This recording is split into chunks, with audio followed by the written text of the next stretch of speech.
अस्सलाम वालेकुम नाजरीन। न्यूज़ ब्रेक विद मियां कील के साथ आज आपकी खिदमत में एक मरतबा फिर हाजिर हूँ। आज आपके सामने 2 से 3 अदालती मुकदमात की कार्रवाई का अहवाल लेकर हाजिर हुआ हूँ और इसके साथ एक अच्छी खबर भी शेयर करेंगे। वो अच्छी खबर क्या है वो भी आपको बताएंगे। सबसे पहले अ, आज सिविल कोर्ट के अंदर मजिस्ट्रेट कुदरतुल्लाह की अदालत के अंदर इमरान खान के गैर शरई निकाह के हवाले से केस की समाअत हुई। इस समाअत के अंदर खावर मानिका के मुलाजिम मोहम्मद लतीफ़ ने आज अपना बयान रिकॉर्ड करवाया। इस मोहम्मद लतीफ़ जो है ये गुज़िश्ता 35 साल से खावर मानिका के घर का मुलाजिम है। इसका कहना ये है कि खावर मानिका के बच्चे, उनकी बीवी और वो तमाम मेरे फैमिली मेम्बर्स की तरह हैं। मैं सबको जानता हूँ 35 साल से, क्योंकि एक ही घर में मुलाजिम हूँ, तो इसलिए तमाम ज़िम्मेदारियाँ जो होती थी मुख्तलिफ अमूर की वो मेरे पे होती थी। जब खावर मानिका साहब घर पर नहीं होते थे तो घर के हवाले से जो मुख्तलिफ काम होते थे वो मैंने करने होते थे, और अगर कभी बुशरा बीबी जो थी वो फ़ोन नहीं उठाती थी खावर मानिका साहब का, तो उनसे बात करवाना भी इनकी ज़िम्मेदारी होती थी लतीफ़ साहब की। इन्होंने आज मजिस्ट्रेट की अदालत के अंदर ये अपना बयान रिकॉर्ड करवाया है और उसके अंदर बयान देते हुए कहा है कि 2015 के बाद इमरान खान का आना जाना खावर मानिका के घर में शुरू हो गया। 2016 में ज़्यादा आना जाना शुरू हो गया। अक्सर इमरान खान उस वक्त आते थे जब खावर मानिका घर पर नहीं होते थे। फिर ये भी कहा कि इमरान खान और बुशरा बेबी खावर मानिका की गैर मौजूदगी में कमरे में चले जाते थे। फिर एक बहुत संगीन इल्ज़ाम इन्होंने लगाया कि इमरान खान और बुशरा बीबी ज़नाह करते थे, मुंह चूमते थे। अजीब सा इल्ज़ाम है। ज़ना करना, जब आप मैक्सिमम बात कोई कर लेते हैं तो फिर मिनिमम उसकी क्या हैसियत रह जाती है। फिर उन्होंने कहा कि इमरान खान मुझे गालियां भी देते थे, और ये भी कहा कि जब कभी मैं कमरे में जाता था मुझे गालियां दी जाती थी, कहा जाता था कि बाहर निकल जाओ। अब जज साहब ने उनसे एक इल्ज़ाम उनसे एक सवाल किया। अब मुझे समझ नहीं आई कि इस सवाल की संजीदगी क्या है। जज कुदरतुल्लाह ने सवाल किया कि क्या आप रो रो कर कमज़ोर हो गए? शायद उनका कहना ये था कि इमरान खान जो आपको गालियां देते थे उसकी वजह से आप रो रो कर कमज़ोर हो गए हैं। बहरहाल इस सवाल की रेलिवेंस, इस सवाल का मतलब, इस सवाल का नुक्ता मुझे समझ नहीं आया। तो अब इसका जवाब भी उसने नहीं दिया। बहरहाल उसकी जो सेहत है वो काफ़ी कमज़ोर थी, और उसकी कमज़ोरी के ऊपर जैसा बात करना चाह रहे थे, शायद इसी वजह से ये सवाल किया गया।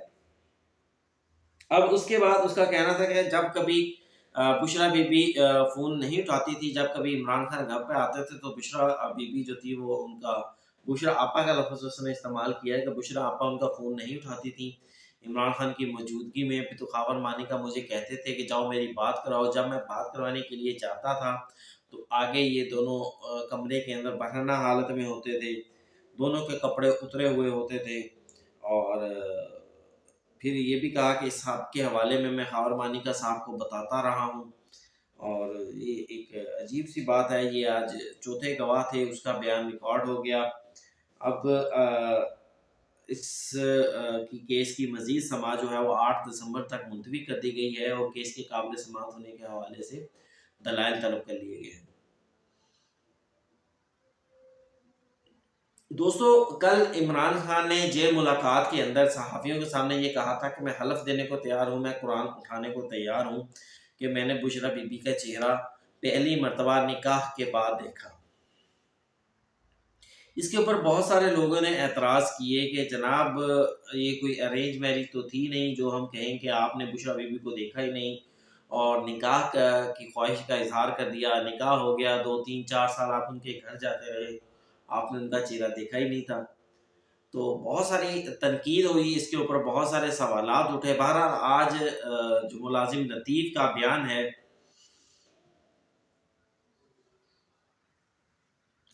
ये भी इंतहाई गैर मामूली बयान है, और फिर साथ ही इसमें सबसे ज़्यादा अहमियत की बात ये है कि ये 35 साल से उनके घर का मुलाजिम है।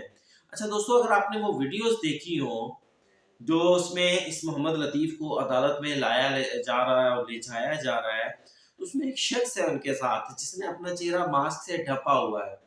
और इस लतीफ़ मुलाज़िम का चेहरा भी वैसे तो ढाँपा गया है, लेकिन वो शख्स जो है वो एजुकेटेड और मैच्योर और उसको हम कहेंगे बड़ा बाल-शाल कटे हुए, बड़ा स्टाइलिश सा कट कटा हुआ उसका, तो वो बड़ा डिसिप्लिन सा लग रहा था। जो जो शख्स इसको लेकर आया लतीफ़ को बयान देने के लिए, फिर वापसी पर भी वो बड़ा टू द पॉइंट चल रहा था, सीधा स्ट्रेट, उसको पता था मैंने कहाँ जाना है, गाड़ी कहाँ खड़ी है, क्या है, क्या है, वो क्या है। उसके ऊपर भी काफ़ी सवालात उठते हैं जो इस शख्स को साथ लेकर आया और वापस ही लेकर गया। बहरहाल ये एक अहम केस था, जिसका अहवाल जो आज सुबह से ज़माने ज़ेआम है, इसको डिस्कस इसलिए इसको आज के व्लॉग में रखा क्योंकि हर शख्स इस मामले में जानना चाहता है, हर शख्स चाहता है कि इस मामले को देखा जाए कि ये मामला है क्या आखिर। अब इसकी मज़ीद समाअत 8 दिसंबर तक मुलतवी कर दी गई। इसके बाद इलेक्शन कमीशन के अंदर दूसरा अहम केस की समाअत हुई, इमरान खान को पार्टी के ओहदे से हटाने से मुतल्लिक। इसमें दरख्वास्त गुजार खालिद महमूद पेश हुआ और इमरान खान की जानिब से उनके वकील शुएब शाहीन पेश हुए। शुएब शाहीन ने इलेक्शन कमीशन को बताया कि अब नए इलेक्शंस हो चुके हैं, उस हवाले से उन इलेक्शंस का रिजल्ट और नोटिफिकेशन जो है वो चीफ इलेक्शन कमिश्नर को जमा करवा दिया है। तो इसके बाद अब इस केस को चलाने की अहमियत इसलिए नहीं रहती क्योंकि इमरान खान ने इलेक्शन लड़ा नहीं है, और अगर ये चाहते हैं तो अकबर बाबर जो कि इलेक्शंस के खिलाफ दरख्वास्त लेकर आ रहे हैं, तो खालिद महमूद साहब उनको ज्वाइन कर लें और केस को उसके साथ सुन लिया जाए। लेकिन अब इस केस को इंडिविजुअली चलाया नहीं जा सकता क्योंकि पार्टी के नए चेयरमैन गौहर साहब जो हैं वो पार्टी के चेयरमैन बन चुके हैं। अब इसके बाद दरख्वास्त गुजार ने खालिद महमूद ने चीफ इलेक्शन कमिश्नर से इस्तदा की कि आप अपने फैसले के अंदर ये चीज़ शामिल कर दें कि इमरान खान पार्टी होता नहीं रख सकते, जिस पर चीफ इलेक्शन कमिश्नर ने इंतहाई अहम ऑब्जर्वेशन दी, जो कि मेरे ख्याल से इस केस का फैसला भी होगा कि इमरान खान ने क्योंकि इलेक्शन लड़ा नहीं, उनके पास अब होता नहीं रहा, तो हम इस हवाले से कुछ नहीं कह सकते। जिसके बाद अदालत ने दलाइल मुकम्मल होने के ऊपर इस केस का फैसला महफूज कर लिया कि आया इमरान खान पार्टी के चेयरमैन बन सकते हैं या नहीं बन सकते। अब आते हैं नाजरीन, आज इलेक्शन कमीशन के अंदर पाकिस्तान तहरीक इंसाफ के लिए मजीद मुश्किलात खड़ी करने के लिए 2 दरख्वास्तें दायर की गई, राजा ताहिर नवाज और अकबर एस बाबर की। दरखास्तों के अंदर मौक़िफ़ ये अपनाया गया है कि पाकिस्तान तहरीक इंसाफ के जो हालिया इलेक्शंस हुए हैं वो उसके आइन की खिलाफ वर्जी है, और जो पैनल तश्कील दिया गया था वो गैर कानूनी तश्कील दिया गया था, डमी पैनल तश्कील दिया गया था, दोबारा इंतखाबात का हुक्म दिया जाए। राजा ताहिर नवाज ने वकील अजीज़ुद्दीन खान के ज़रिए ये दरख्वास्त दायर करवाई है, और उसके बाद अकबर एस बाबर, उनका भी मकसद यही है कि पाकिस्तान तहरीक इंसाफ के नए इलेक्शंस का इनेकाद किया जाए और ये जो पुराने इलेक्शन हैं इन्हें गैर आइनी गैर कानूनी करार दिया जाए। अकबर एस बाबर ने बाहर गुफ्तगू करते हुए कहा कि वो बल्ले के निशान को बचाने के लिए निकले हैं और बल्ले का निशान खतरे में है। बड़ी मेहनत के साथ ये बल्ले का निशान हासिल किया गया था, इसलिए ज़रूरी है कि इसको बचाया जाए। साफ शफाफ इलेक्शन बल्ले के निशान के लिए ज़रूरी है। मीडिया टॉक में उन्होंने मज़ीद कहा कि ये जो इंट्रा पार्टी इलेक्शंस अभी हुए हैं जिसमें गौहर साहब चेयरमैन मुंतखब हुए हैं, ये सब फ्रॉड है, और आइन के अंदर जब बड़ा वाज़ेह है कि 2 मरतबा 3-3 साल के लिए चेयरमैन मुंतखब हो सकता है, तो इनका कहना ये है कि इमरान खान तो वैसे भी पार्टी के चेयरमैन नहीं बन सकते थे। बहरहाल उन्होंने कहा कि जनाब बल्ले का निशान बचाने के लिए वो ये सब कुछ कर रहे हैं और बल्ले के निशान के लिए ही वो जंग अपनी जारी रखेंगे। अब इसके बाद अच्छी खबर, एक मुख्तसर सी खबर ये है कि इंतखाबात के लिए वज़ारत ख़ज़ाना ने फ़ंड्स जारी कर दिए हैं।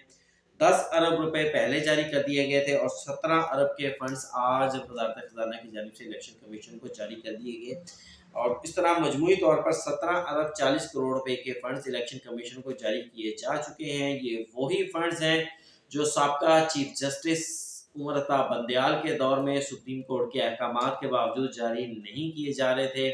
कहा जा रहा था कि मुल्क में के पास इतने वसाइल नहीं हैं कि वो इलेक्शंस करवा सकें, उनके पास फंड्स नहीं हैं। तो अब वो आज वो इलेक्शंस वो जो फंड्स हैं वो जारी कर दिए गए हैं। 27 अरब 40 करोड़ रुपए के इंतखाबात के लिए फंड जारी कर दिए गए हैं। 8 फरवरी का इलेक्शन शेड्यूल है, वो भी इलेक्शन कमीशन वो भी इलेक्शन कमीशन जारी करने जा रहा है अपनी तारीख के ऊपर।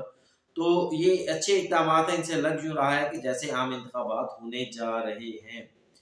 ये थी नाज़रीन आज की अहम खबरें, आज की अहम पेशरफ्त जो मैंने आज आपके साथ शेयर की। व्लॉग अगर आपको अच्छा लगा हो तो इसको लाइक कीजिएगा, सब्सक्राइब कीजिएगा, शेयर ज़रूर कीजिएगा। इसके साथ ही मुझे दीजिए इजाज़त। अल्लाह हाफ़िज़।